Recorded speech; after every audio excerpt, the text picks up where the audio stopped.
Strategic Hotbox with Dr. Brandi Love Stankovic. Discussing leadership, business, and how to take control of your life and achieve greatness.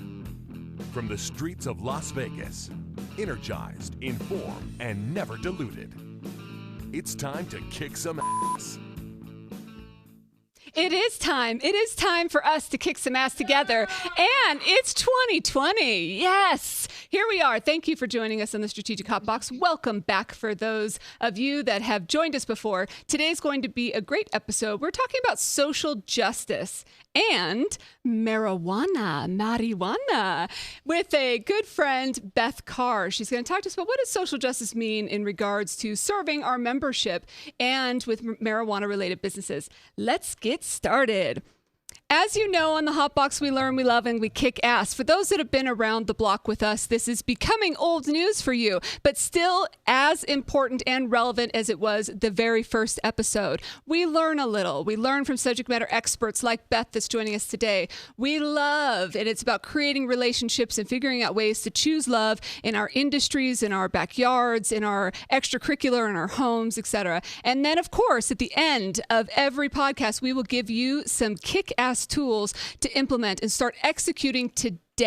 So when it comes to social justice and marijuana and this idea, I was thinking about sometimes the greatest growth as a leader is when we have to stand up against the norm. Even the greatest growth as a human being is when we're standing up for something that we believe in.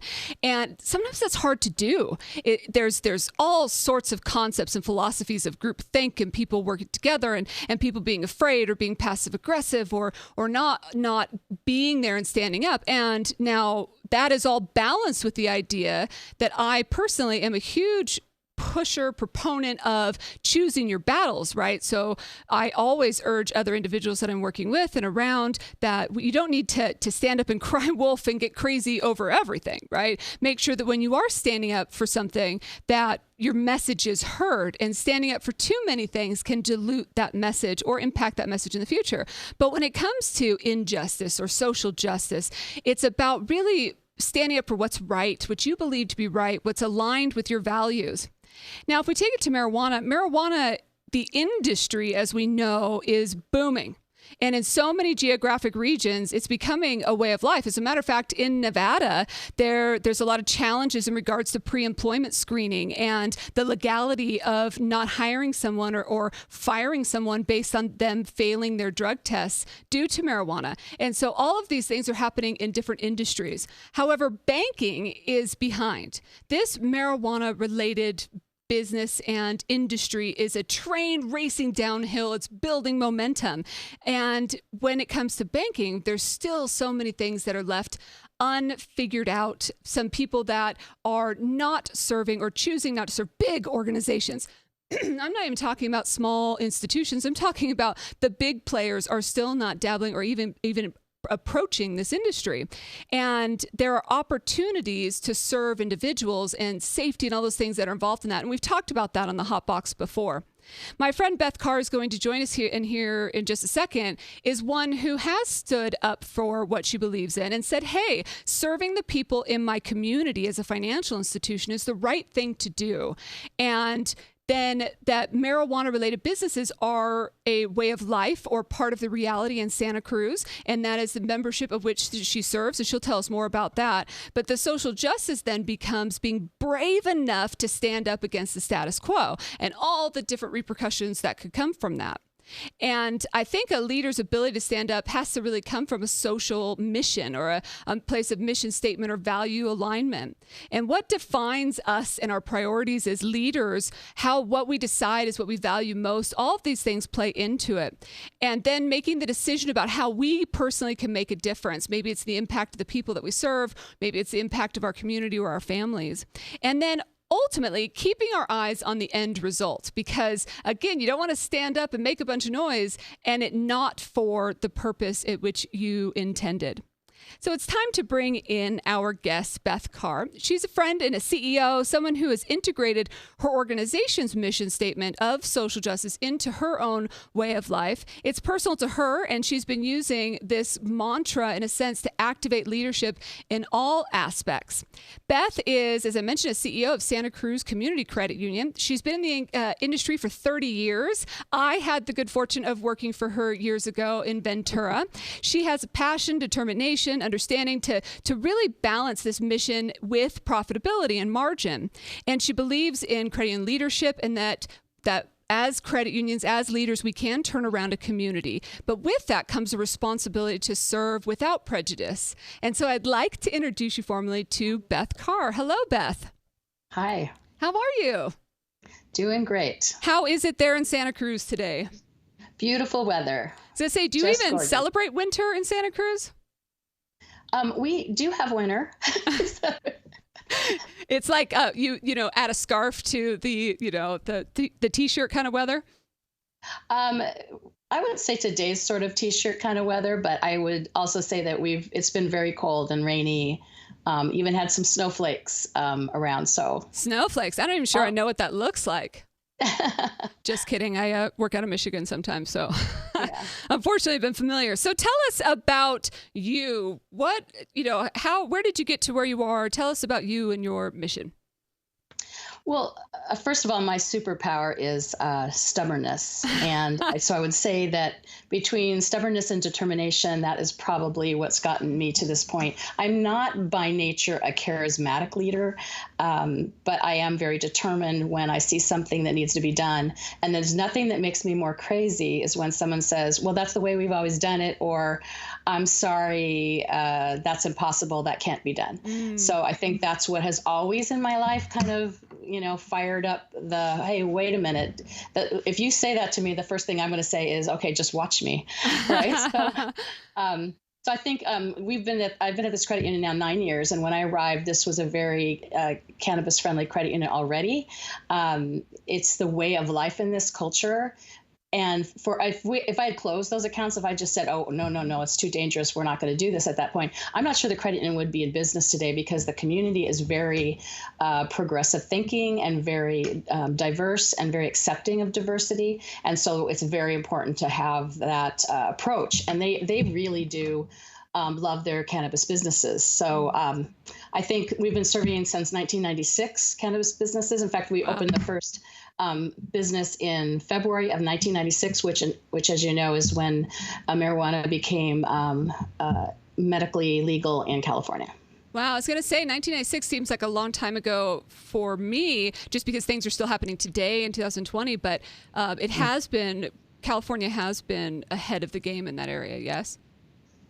Yeah, I think so. Although I would say there's still a lot of backwards issues. I mean, I think in California, as I think maybe versus Colorado, for example, I think the cannabis businesses worked in caves and hid out for so many years that it's still very difficult for them to trust. Mm-hmm. So I think that in our community, where we've been serving this small group of members for the number of years that we have, and we've added a few, obviously we have a really long waiting list now, and we can't, at our size, can't just take on everybody, but we do our best to make sure that they come on. But I think that there's a trust issue in the industry completely across the board. For example, some of these businesses, their attorneys recommend that they start up shell companies and put different names on them and open a bank account somewhere where hopefully the bank doesn't realize they're a cannabis business, so they can just do payroll for their employees.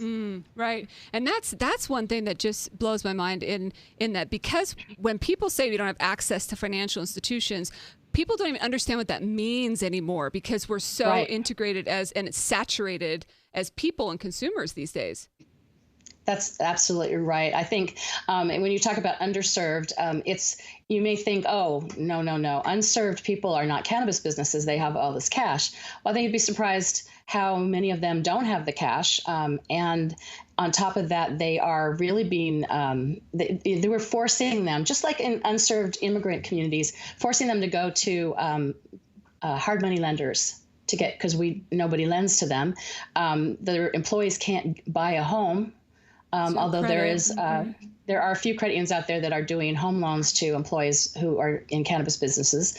But it's a difficult thing. We're forcing them into predatory lenders, just like we do in immigration communities. It's similar to saying, well, if we want these people to survive and to live with this legal business and to do well, we need to bank them. And that's the same with our immigrants communities as well. And I love that this is so interesting to me because it's really highlighting both sides. When you think about when people don't have this stigma of the stoners and the Cheech and Chong kind of thing, and actually think about the marijuana related business, you think about the booming side, that it's tremendous opportunity, right?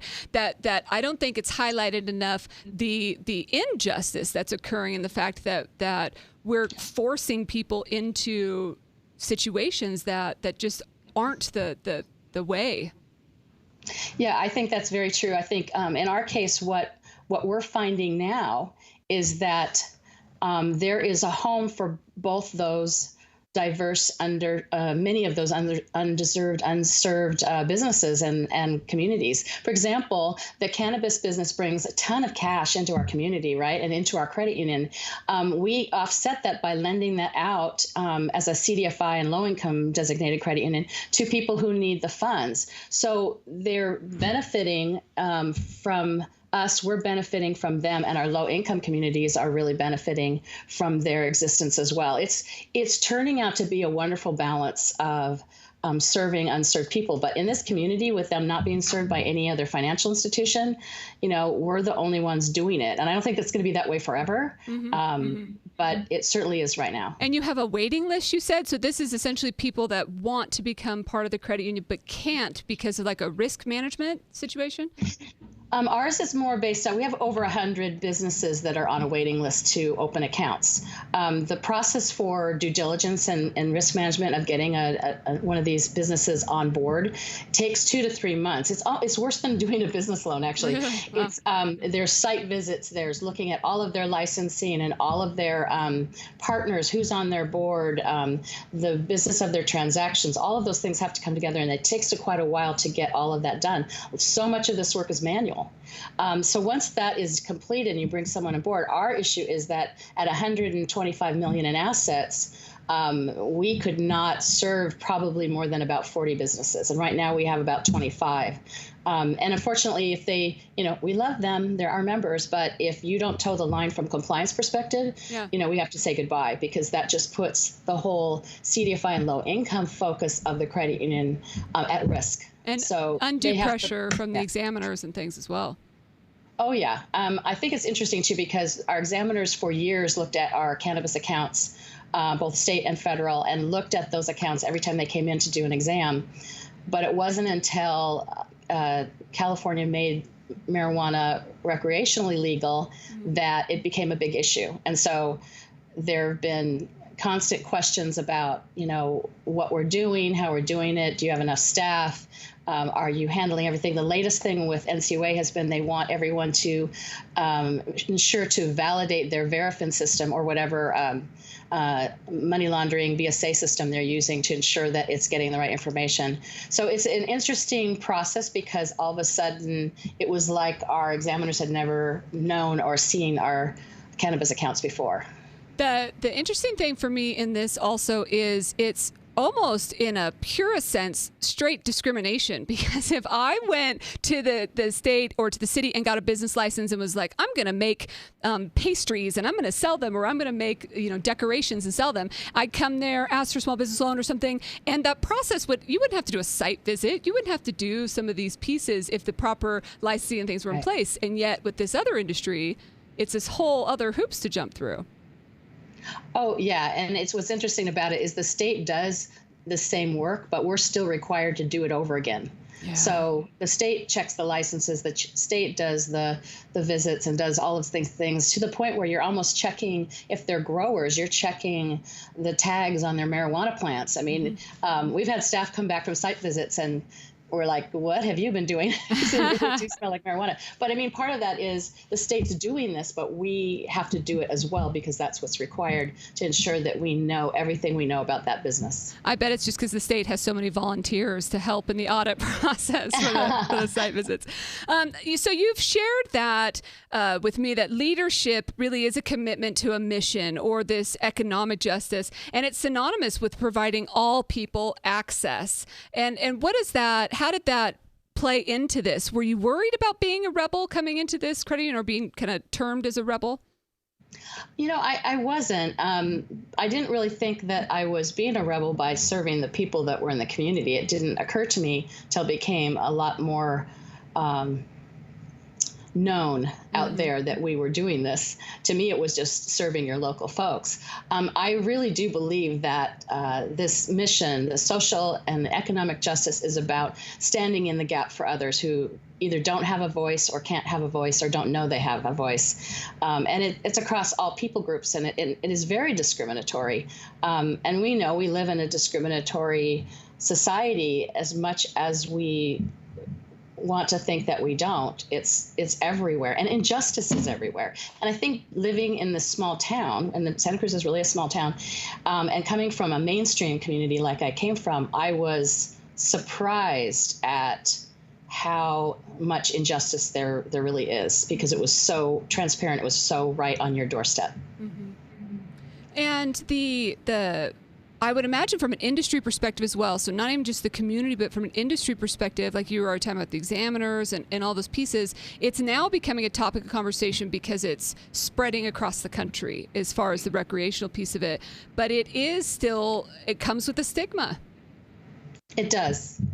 It does. I was just about a year and a half ago, I was at a California Credit Union League meeting, and there was a huge number of credit unions around the table, and Diana Dyster was talking, and she made a comment about serving cannabis businesses, and the group looked completely alarmed, and one person said, "Who in the world would do that?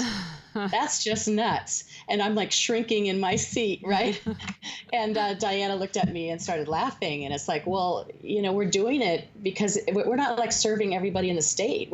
We have a field of membership that's really Santa Cruz County, and we're serving those people in the county. Mm-hmm. So yeah, I think it does come with a stigma. I think examiners, when they come in now, seem like they think we're doing something crazy, that their latest is all about, we want to make sure you're profitable. And we are, which is kind of a whole nother conversation. But I think the profitability of the business is being able to cover the costs of the compliance of the staff that have to be involved, of the software, of the organizational parts of that. Have you ever had staff where it doesn't align with their own personal values? I haven't. I think we have a 4-person compliance department. So we've had to really grow that, but they've all been very, very interested in serving this businesses from the perspective that it's fascinating. They get to do the analysis and investigation work, which many of them just love, because they're constantly looking at these transactions, every transaction, to see has something not right. Mm-hmm. There are a lot of bad actors out there, and I'm pleased to say that our group of members are not those folks. Mm-hmm. And so I think the more that we, prove that we have these businesses, there's a lot of cannabis businesses that are doing everything right, they're towing the line, the more you can establish the fact that they're not criminals. I think there was even one thing in an exam recently where they said you allowed a business to come in, and one of the people in the business had a criminal background. And why did you do that? And the criminal background was possession of marijuana. Oh gosh. Okay. So I think that's what we're seeing, is just an overzealous. I'm sorry, scrutiny. you have to know if the backgrounds of the employees that work at these businesses? We do ensure that they do background checks, but we also review, the criminal history of the owners and everything about them. They are completely exposed. Wow, that's insanity. And for anybody that maybe isn't working in financial services, having 4 people in compliance at your size of an institution is a lot. Yes, Yeah, it is. And part of it, I think this hasn't become something that's efficiently streamlined anywhere. You have to look at their transactions. If they're doing wires, and of course we've had comments, people say, oh, you shouldn't do wires for cannabis businesses. But the fact is they're still trying to do business. They have to buy containers and packaging. And so if they're wiring money to or from, we have to look at every single invoice and match up the dollars. So there's a lot of manual involvement in that. Yeah, no doubt about it. And considering the fact that they aren't integrated into financial things, a lot of things we may take for granted, like using a credit card or swiping different things, like you said, payroll, all of that stuff is just, it's different. And so not only if you're offering as an institution, but that they as an institution can't utilize that with other businesses either. Right. No, you're right. That's exactly right. And so when it comes to this, so taking a stand on this and serving your members, just it feels, and I can feel it in you, that feels like the right thing to do. Did it naturally align with your own personal mission right away? It didn't right away. Actually, my some of my life lessons along the way. Santa Cruz is such an interesting community, and they, like I said before, they really do embrace people's personal freedoms. You know, initially it was sort of like what cracked me up about kind of the membership, even the board of directors at the time was, the government can't tell us what to do. We don't listen to the man, right? So I thought that was kind of funny, but I did, because I'm kind of a pretty straight-laced person, but I did find that over time I started to love this community like never before. I really see how I have changed. It's been a life lesson for me. I've changed in understanding what they're trying to do and not feeling as uncomfortable. It's not about that anymore. It's about really doing the right thing.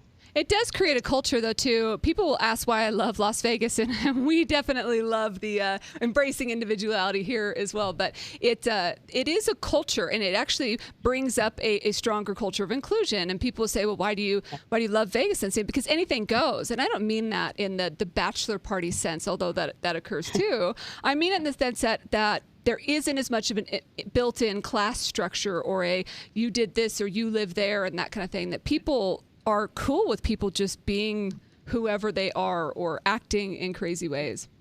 And that is inherent. Yeah, I think that is inherent in the community. I think there's pockets. I'm always surprised because I'm on the board of the Community Action Board in Santa Cruz, and they're a wonderful organization that strives to eliminate poverty. And it's so very well aligned with our organization as far as what they do. But there's still pockets of discrimination about immigration. And, some of the programs they do, they get people to call up and say, I'm going to call ICE. And it surprises me because the community is so open and free, but there are pockets throughout the community, like any community, that don't align. And have you come across anything crazy or have any funny stories for us? Well, and there's been a lot of crazy things. We have a serious homeless issue, obviously, and so that is a struggle for us because one day we're taking them coffee in the parking lot because we feel bad for them and they're cold and it's rainy, and the next day you've got someone who's on something, who's pounding on your car, and you're calling the police. So it's really it's a difficult balance on that. On the other hand, when I first came to the credit union, I was so excited to have a window because I have a window in my office, and I thought I'm near the ocean, can open the windows, get a great sea breeze in. And after about an hour, I was like, what is that smell? And why do I have the munchies? And, my staff came in and they were laughing, and as they said, apparently the back of the building is a very popular place to hang out and smoke pot. Oh, no. Things we learn.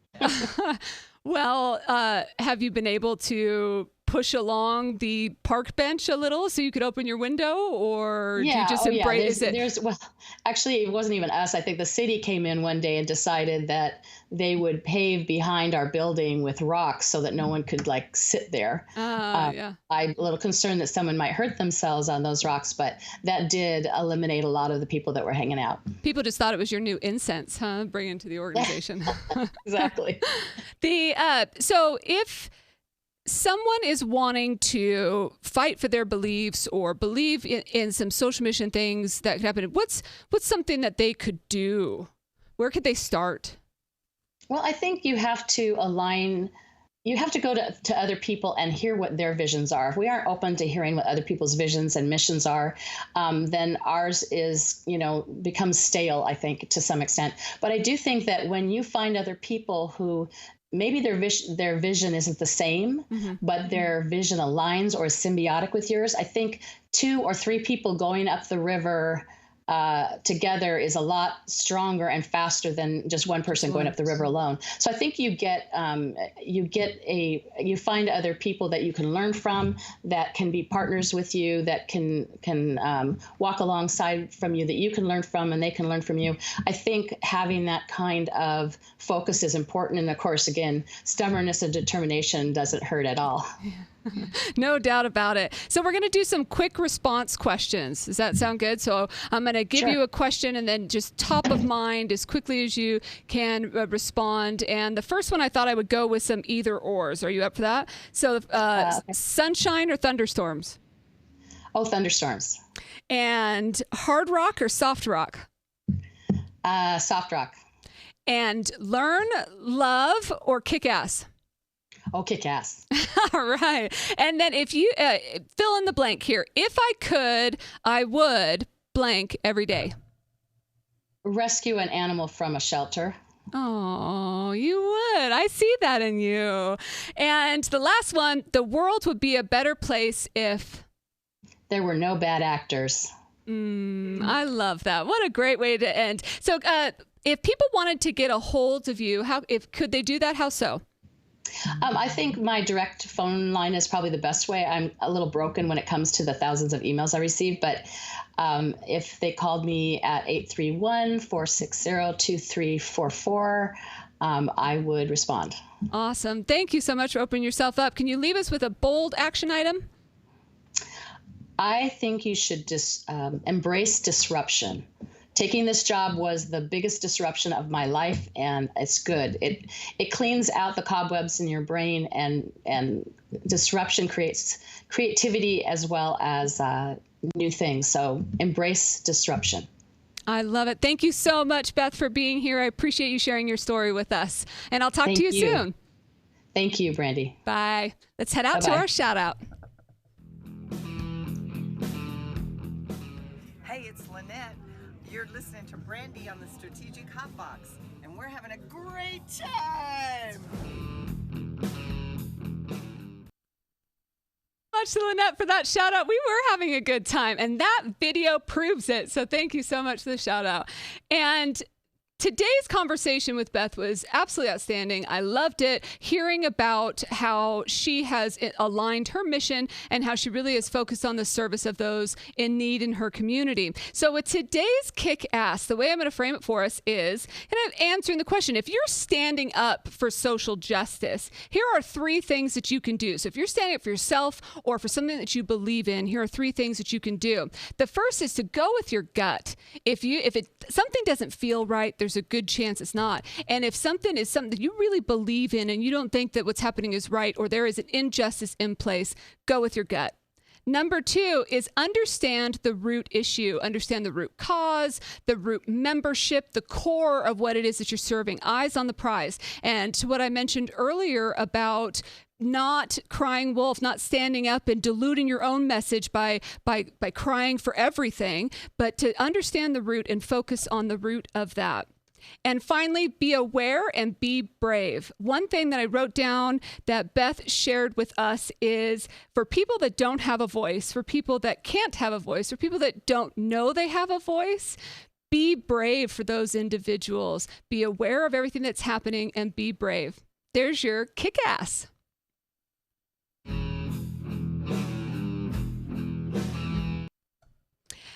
Thank you so much to Beth Carr for being here with us today. What an insightful topic, and it can be applied in so many ways beyond marijuana as well. For those of you that are standing up for something that you believe in, whether it's an emerging market or a community that you're part of, that maybe the voice isn't being heard. Hopefully this gives you some motivation and tips on how to approach some of that. And if you are interested in some of the social justice, what's happening with marijuana, and banking, reach out to us as well. We'd love to connect you with the right people, because at the end of the day, it is all about that learning and loving and, of course, kicking ass. Thank you for being here today. get out there and kick some butt.